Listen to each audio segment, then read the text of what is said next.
So, everybody, I'm really excited today to talk with a leader at one of the most fascinating companies that I've ever run across, SharkNinja, and you're going to hear a lot about them. Elizabeth Norberg is the head of HR and other things at SharkNinja. Elizabeth, why don't you introduce yourself, and then I want you to tell us a little bit about the company and the origin story so everybody understands what a powerhouse you guys are. Thank you. Thank you, Josh. Nice to see you this morning. And thanks for you and the team for putting this together. And most importantly, for inviting us to tell our story. We're really passionate and proud of it, and know that we've got a lot more road ahead of us than even behind us. So I am about 25-year plus executive sitting in this intersection, if you will, between people and business performance.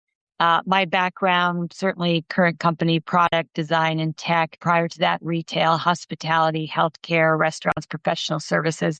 What I like to sum up as this is my eighth industry. And I think that every one of those opportunities led me to this place where every day I learn something new in ways that we can impact our teams and, the overall company. So not just HR, as you said, head of HR, plus I oversee real estate design, construction, employee health, and corporate communications. We have named StoryWorks because it's really about telling our many great stories.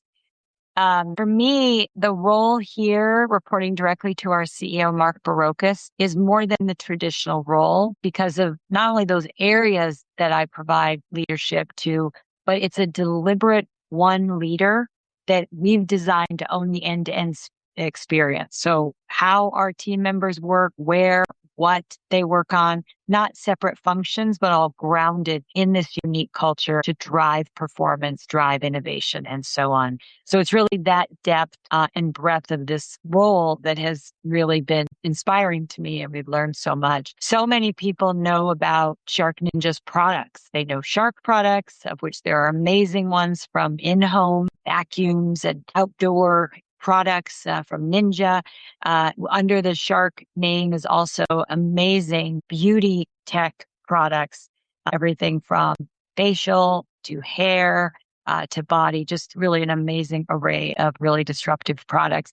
It is a 30-year-old company, the last 18 years of which have been under our current CEO, Mark. We're about a $6.5 billion U.S. public company, and really grounded in the mission of positively impacting people's lives around the world in and out of their homes through our innovative products. Our original founder, Mark R., founded the company in 1994. They launched the SharkNinja brand in 2007 with one great product. And his longtime friend, Mark Barocas, joined in 2008, and that really catapulted the company into what existed over those last couple of years, but certainly catapulted us into where we are today and where we're going. Ninja, our second brand, was launched in 2009 with a blender. Most people know the blender really well. And both of those have worldwide recognition. We design and sell home and personal products in about 38 categories. And we produce many millions of products every year around the world. We today, as I mentioned, are NYSE global product company under the ticker SharkNinja, SN. And we've separated from a company called JS Global that was an investment partner for us just in 2023. So 38 international markets, over 4,000 team members. And I'm super proud, even though I had very little to do with it, more than 4,000 patents that our patent holders hold. And I think, Josh, it's one of the most extraordinary things. I sit in front of our patent wall and I stare at these names and these patents that I have, and I try to imagine what it's like to have built something and been part of building something that will live on forever, that is really impacting people and their lives and their families around the world. I mean, I think it's so ominous and so extraordinary. Super proud of it, and many more to come. And then lastly, I would just share our mission, as I mentioned, to positively impact people's lives. Mark penned that himself back in 2008, 2009, and it is our guiding light. It's how we make decisions. It's how we operate. It's how we guide where we put our resources. It really is just extraordinary. So 2 guys who started this, 1 guy who's leading the way going forward, and a real obsession that we have around our consumers. So that's a little bit of our story. Thank you. Okay, so let's get under the covers a little bit. So we talked before and we visited with you guys, and I did some research. And the interesting thing I discovered, I think this is true, you'll have to validate, is that the actual product technologies are quite advanced and quite sophisticated. Apparently, they fall into the categories of airflow, suction, heating, motor blades, pumps, pressure, insulation, sensors, algorithms. So there's a lot of technology in these products. So I'm assuming you have a workforce of engineers, designers, and then incredibly passionate marketing people, customer experience people, and other things. And sort of leads me to the question of what is the people strategy that creates this incredibly fast growing innovative company, and go back and tell me a little bit about your story, that before you joined there really wasn't a head of HR. Yes, So yes, so yes. this didn't come from HR. This came from the founders and the people in the company. So because a lot of companies have technology, but bringing it together in this consumer process focus in such a fast moving space is very, very difficult. You look at Apple, you look at Target, you look at Nike. I mean, anybody who's building consumer products stumbles all the time because things change so fast. Yeah. Okay, let's start with the description of the technology. You were right on. It's really mechanical, electrical. I'm going to use the word industrial lightly. Absolutely. It's not cosmetic. It's a real equipment that's driving real opportunities. So I think your characterization is right on. I love the story that before I came, there really didn't exist people and culture. Yes, there was a department. Yes, there were people working hard, doing important things, but we were not the reason for driving that. And sometimes people in my field find that offensive. And it's really not, because the way I think about it, I know Mark shares this view, is that imagine what we can accomplish when we ignite all of the things that professional HR, all of people in culture, StoryWorks, the buildings, the facilities, the employee health focus. When you bring all of that together under one leader, under one team that's focused on it, you really can accomplish extraordinary things. And we think that can help catapult, enable the organization into a place that it couldn't before. So I love that challenge and I love that opportunity for us. So that's one. I sort of joke to say they couldn't spell P&C. Obviously, it's a little bit of a tongue in cheek, but it's because we weren't bringing that value. We are about creating amazingness in the company. That's what we are charged to do. We do that through a lot of people strategies, through communication and storytelling, and through where they work. But fundamentally, it enables us to problem solve, to delight the customer through our 5-star disruptive. And the core of that is solving problems, not just produce, not just make, but solve a problem. Oftentimes, Mark will get a question of, oh, you guys should create and there's always some great idea that comes following those sentences. But Mark will say, what's the problem it's solving? That's where we start. And if it solves the problem and we think it's something we can do really well, great. That's something that our teams will look at. And lastly, to your point, we have over 2,000 engineers, product developers who dedicate their time and their craft to creating these extraordinary products that do just that, delight the consumer and solve a problem. Now, that's all amazing. But if we didn't have marketing, social media, and some of these extraordinary ways that we get the messages to the consumer to create that virality, it wouldn't be as amazing as it is. And those teams are doing unbelievable work. We are lauded for our social media. We have a new team and a new SharkNinja marketing playbook that's going. It's a wait till you see what's coming. You think that was good in the past. Wait till you see what's coming. In terms of our people strategy, it's really grounded in that creating amazingness and execution that's driving impact. Because also in my field, we have a long list of items that we think we should do because that's what we do. But here, the approach has not been to do that. The approach has actually been the opposite. The approach has been to amplify the extraordinary, what we call outrageously extraordinary culture. That is the foundation of everything. That culture has enabled everything that's happened in the past and certainly what is going to be what's happening in the future, big growth ambitions ahead. So it starts with the fundamentals of our outrageously extraordinary culture. It is definitely values and mission driven. We are on a mission to be the absolute best in everything we do. It's this existential need that we have every day, and it exists in more than 4,000 people at this company that every day think of how they can do it better. What can we learn? Where are their problems? This is the first company I've seen that is in search of the problem. Not if it comes up, not if there's an issue. It's like, no, where's the problem? Look around the corner, find it, celebrate it, and then solve it. So it's really values oriented and the acceptance of those kinds of things and deliberately looking for them. If you aren't solving a problem, you are missing something significant. That's how we look at it. We also look at our people strategy around energy. So we have, by way of example, hired 3 mindset performance coaches, and it's just the beginning with them. Their whole focus is to help team members, starting with a large group of leaders, to build the internal excellence, the mental skills, the resilience, the toughness that come every time you're dealing with really extraordinary challenges.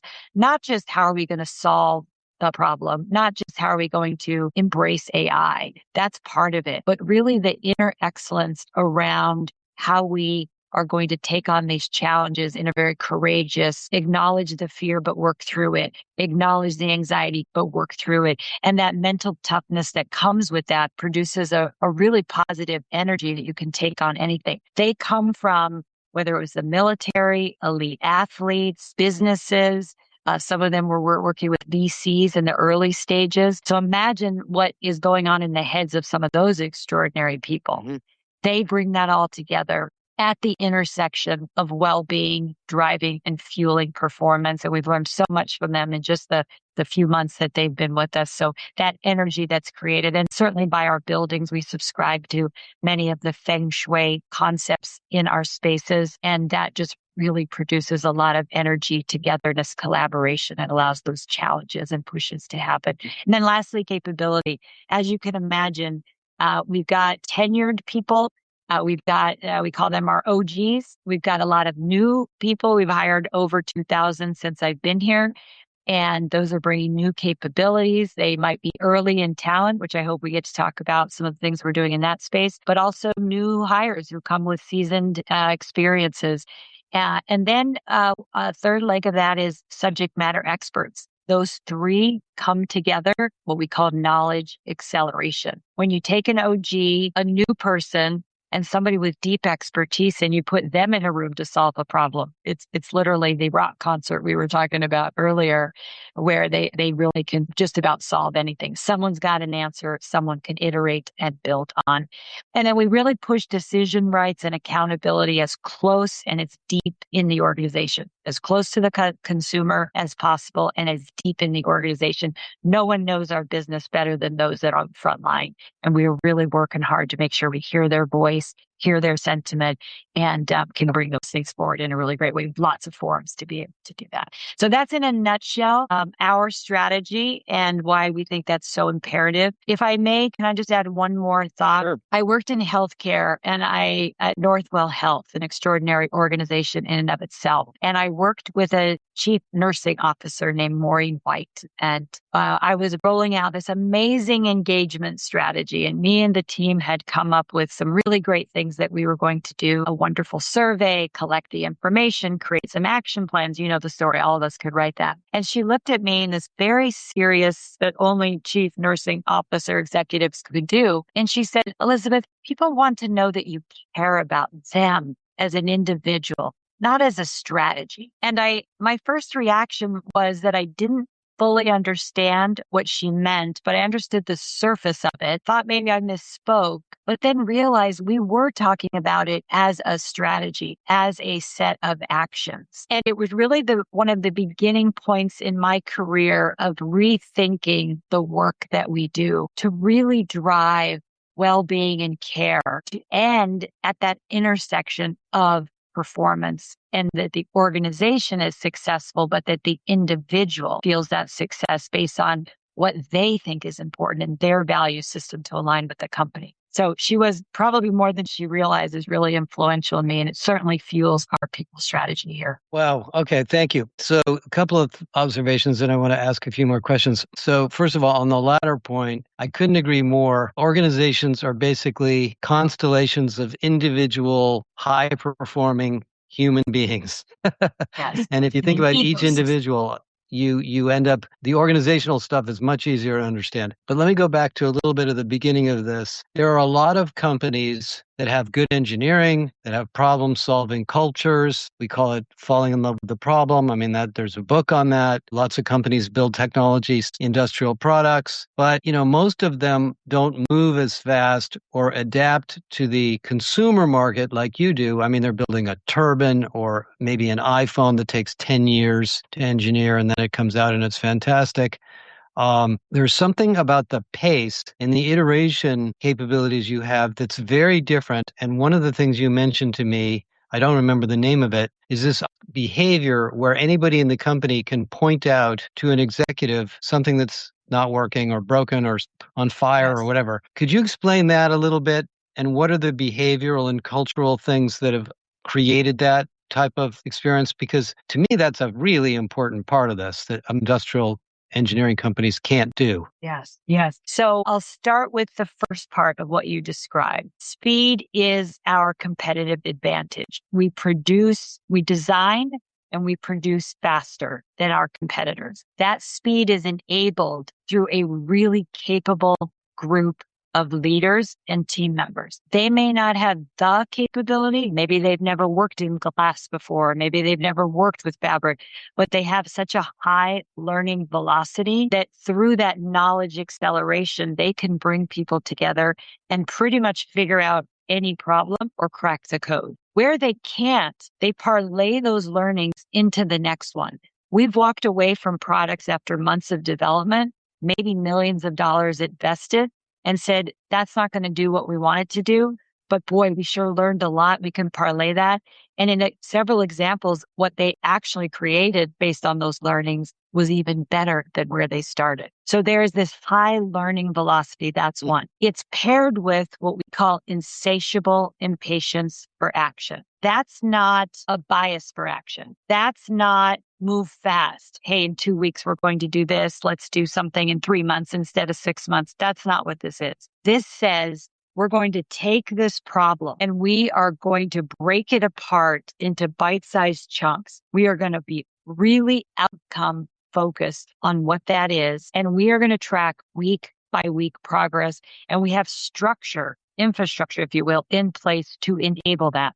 So it's not just the idea, hey, let's move fast. Let's have a couple meetings. It's a very structured, disciplined, rigorous process to do that. So I think it's that comes So you together. sort of engineered a way to move fast and iteratively, as opposed to just Yes. saying this is a cultural behavior we reward. It's both. So it's an ecosystem of cultural drive, the mindset to do this, the skills and capabilities, experiences to do it, but all powered by this culture of speed as a competitive advantage. We've got problems to solve, and every day we're waking up thinking what those are. Now, it's easier to just go through that, but the real fuel in that rocket ship, if you will, is what you were referring to in the second part. It's what we call protect our plan, or a pump. And that is deep in the organization. And we're rolling this through the organization more and more. Even in people and culture, it's a big priority for us. So this isn't an engineering or a product thing. This is a way of living in the ecosystem at SharkNinja. And that is, if anyone in any level sees a problem, they can raise it up. They can do it in a way of sending an email to me, the CEO, any of my executive colleagues, or any manager, and say, I spot smoke. There's a problem here. And we can jump on that problem, which happens a lot. And we could shift gears pretty fast. It's a collaborative table. So you're not talking about just engineering and product development. You've got marketing, supply chain, operations, people, so on.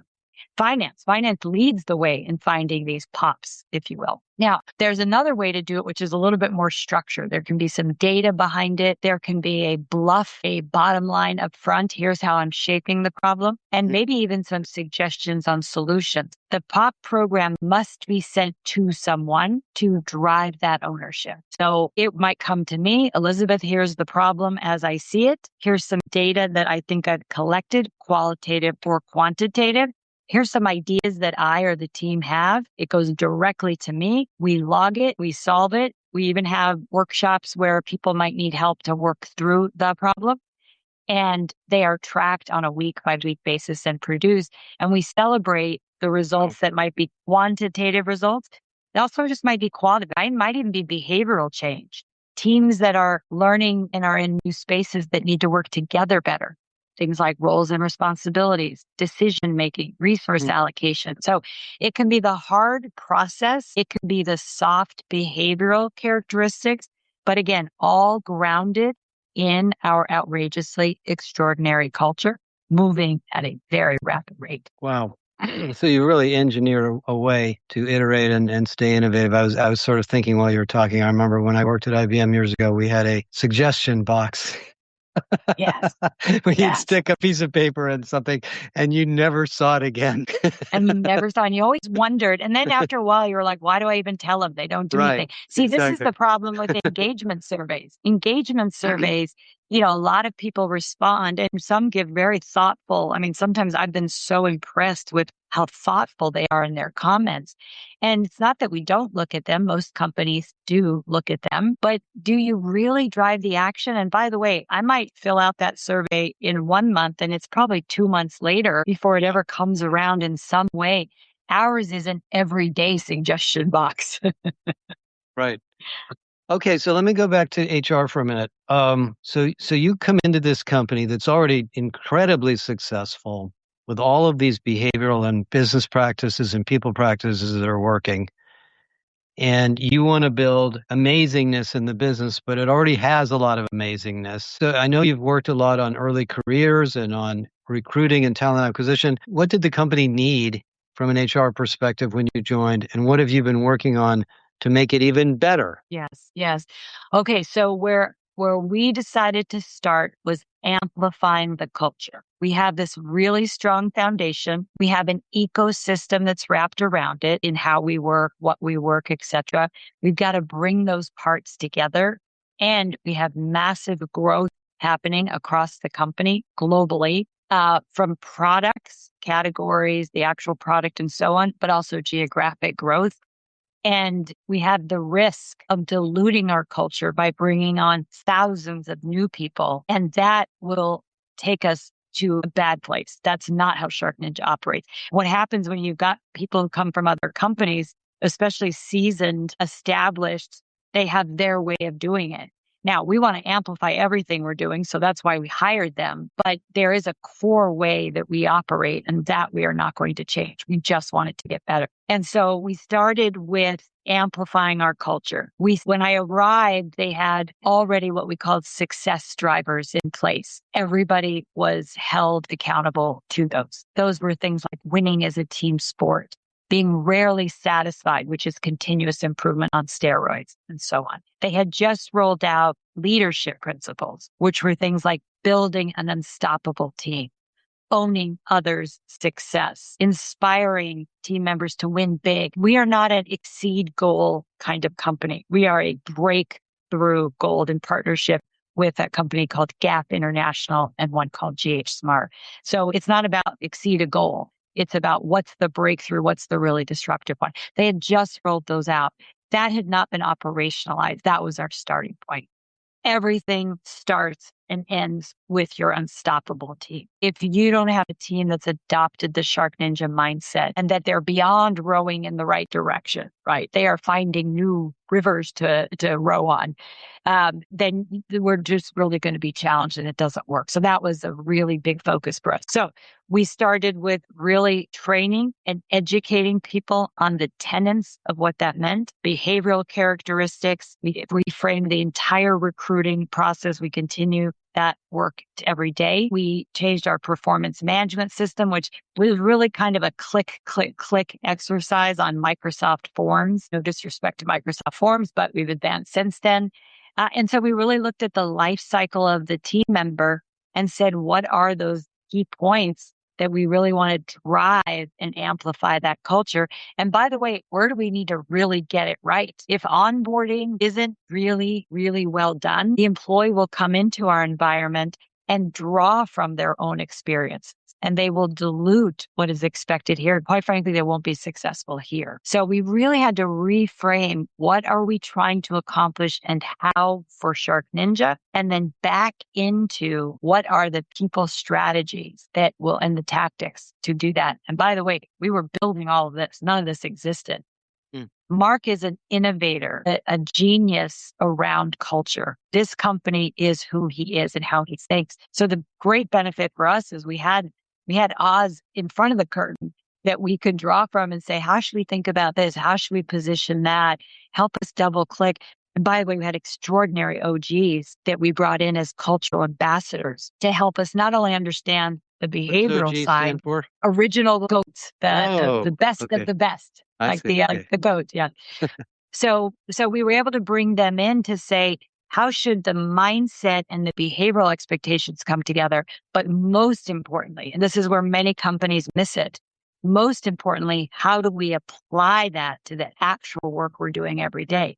Pictures on a wall is one thing, but that it actually is the way it works. When someone says, what is it like here? They're describing the marriage of that expectation, the how and the what, if you will. So from there, we really codified what is that mindset? What is that existential need to be the absolute best? Why is that so important for us? What does it actually look like behaviorally and operationally? Yeah. And we just continued to pull layer after layer. In the nearly 3 years I've been here, I think we really codified the why, the what, the how, and then again, how to operationalize that. And every day, we're rarely satisfied. Every day, we've got an opportunity to do that better.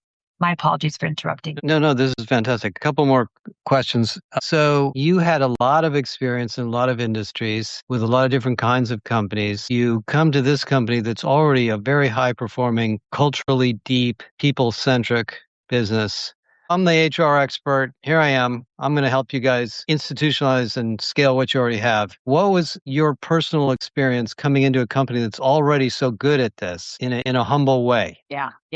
This was not fixed. This was amplified. This was grow. So amplify is the word. Yeah. Yes, that's right. Maybe a little professionalized as we build, because we are this global powerhouse. There are certain things we have to have in place, need to have in place. So it's funny. My very first day, one of my mentors, Josh Rubenstein from GH Smart, very first day says to me, Elizabeth, what we tell all executives and leaders is forget everything you know and think about it this way. And he began the education of SharkNinja, and he'd worked with SharkNinja for over 10 years. So he had really deep insight, was really an inspiration to who we are today, all helping and Mark frame up these many extraordinary ideas and how to operationalize them. Anyway, I thought to myself, isn't that why you hired me? And exactly how do I do that? One of my jobs in the past, I worked for a law firm for many years, but it had to do with jury preparation. And I always found it odd to tell jurors or potential jurors that when they say disregard what was just said, how do you actually teach your brain to do that? So fast forward, Josh says to me, set aside what you know and learn SharkNinja. Now, I am a student of businesses, as evidenced by 8 industries. I would often go into these new companies. I had no idea what they were talking about. So I speak multiple languages, and I would think to myself, they're speaking English, but I actually don't know what they're talking about. Let me tell you really fast, you learn to be a student of the business, and you learn to be a student of people so that you can make an impact and a contribution. And so I put on my student hat. And I took Josh's advice to listen, to ask a lot of questions, to learn, and then leverage that foundation to make an impact. Not the opposite, which is come in with all the answers and all the solutions. And what I call at my last company, IDIS, my last company, we did it, my last company, or best practice. That's my favorite one. Best practice is do this. It might be a best practice and it might be an extraordinary best practice for another company. But here, there's a customization that might be important. Now, we're not arrogant. We are really humble. We're super learners. We're world-class problem solvers, literally. And in order to do that, you have to be open. You have to be able to say, my baby's ugly. Like this solution maybe doesn't work. This product doesn't do it. You have to have the openness to listen and to get others who do, who know, that can build on those ideas. We're a highly test and learn and iterative organization. That openness is really a key to success for extraordinary leaders in general, but it's also a way to build resilience in your mindset. If you are so tied to the outcome that you are not open, that's an arrogance that is a sure way to lose. If you are tied to the mission, to the purpose of solving problems, delighting consumers with 5-star products that will actually help them and their families to live their life better, then it doesn't matter if it's my answer or your answer, Josh. What matters is it's our answer. It's the best we have for today. And by the way, tomorrow, we're probably going to come up with something even better because we're going to be smarter. And we're going to be able to parlay that into the next day and the next day and the next day. That was a wonderful conversation about how to think about your role as an HR leader.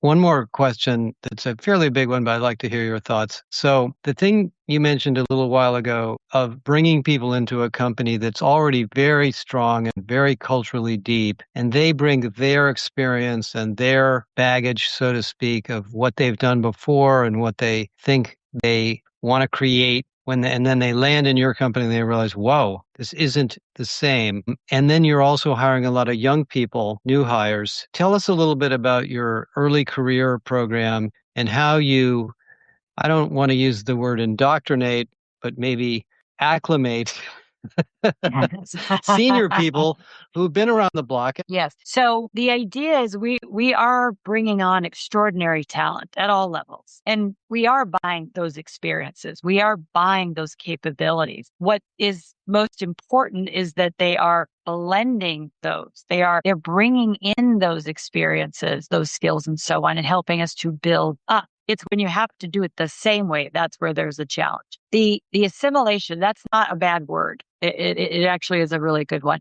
And the reason for that is they want to come into the environment. They want to feel it. They want to see how we move. They want to understand why we make the decisions that we make, why a week by week level of performance is important, why we track maniacally progress. Why? Because to some, it feels like micromanagement. Many leaders in this company prepare a weekly report that share the reflections of the week, the failures, the maybe few successes, the things that they're going to focus on. We're maniacally focused on priorities. Some people come into the organization and think, I have to report out every week to my boss what I accomplished. Like, what am I in, early in my career?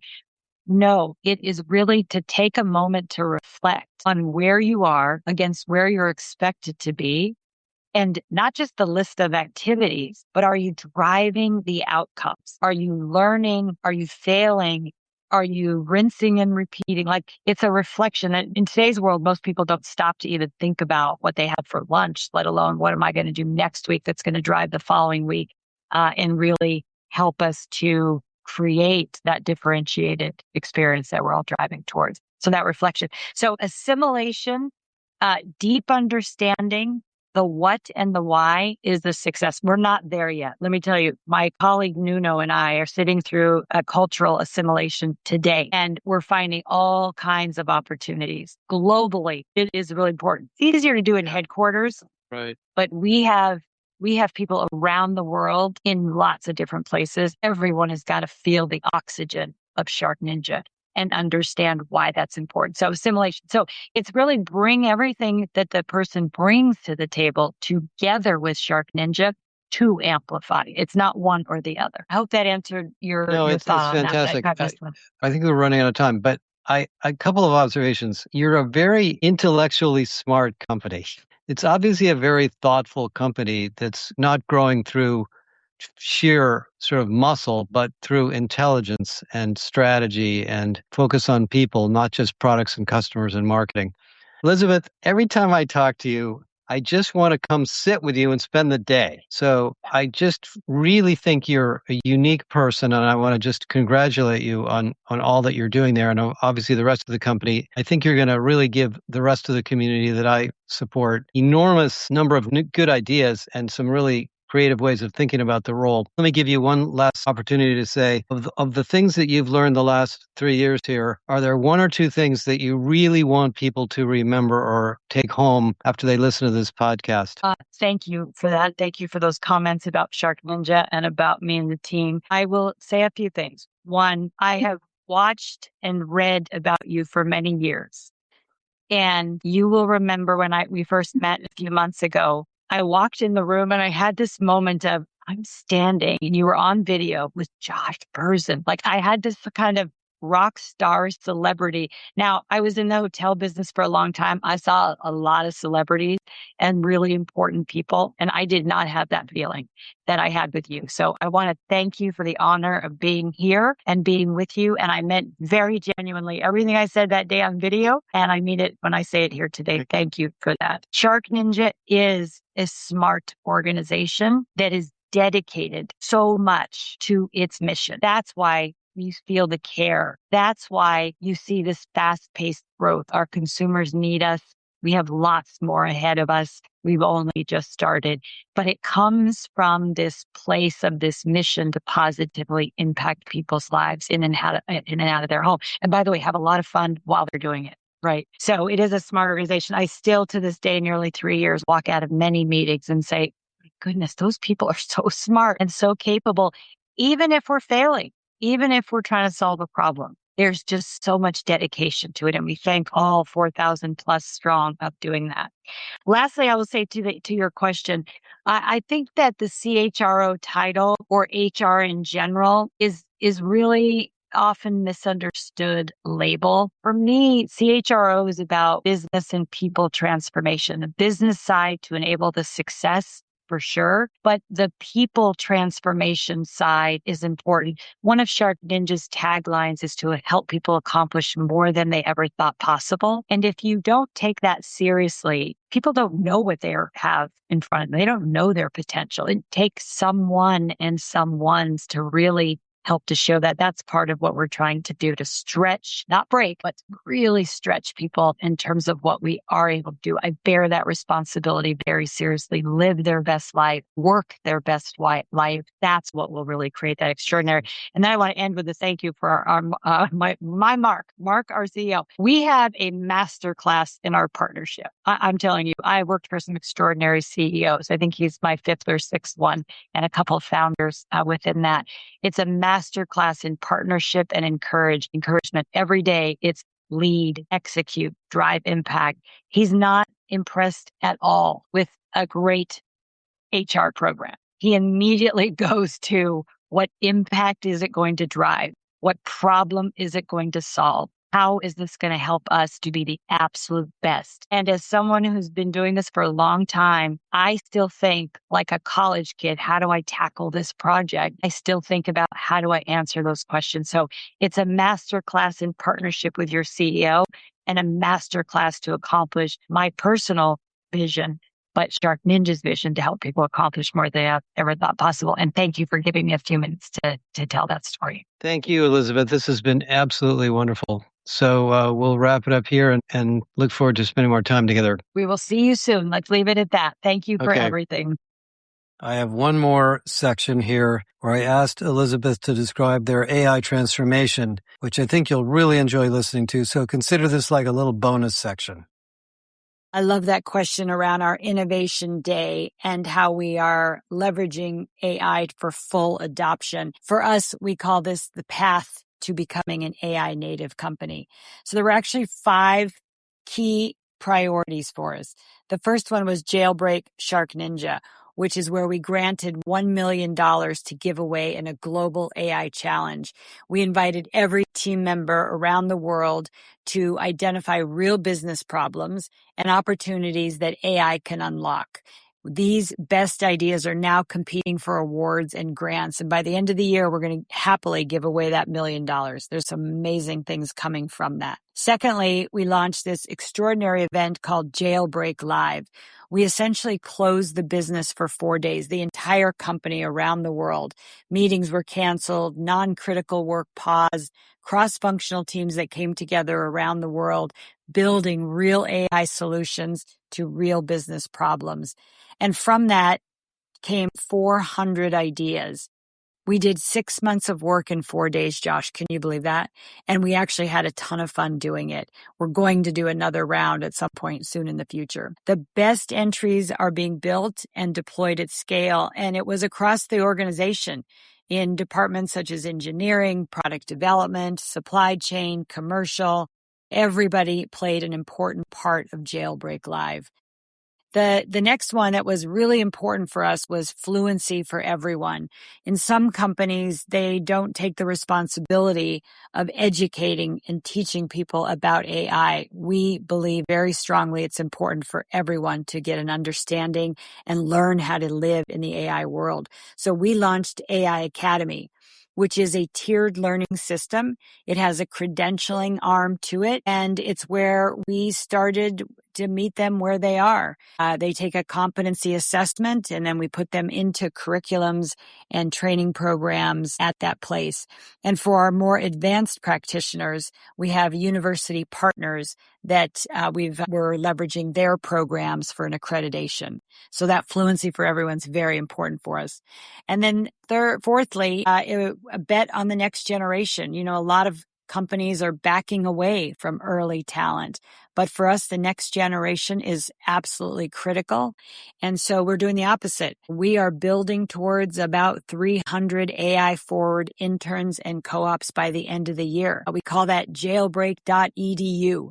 And we brought students together in our hacks at our Jailbreak Live session, and they worked alongside business mentors, AI experts, and in fact, several of them were hired before they even left our building. It was an extraordinary group of talent.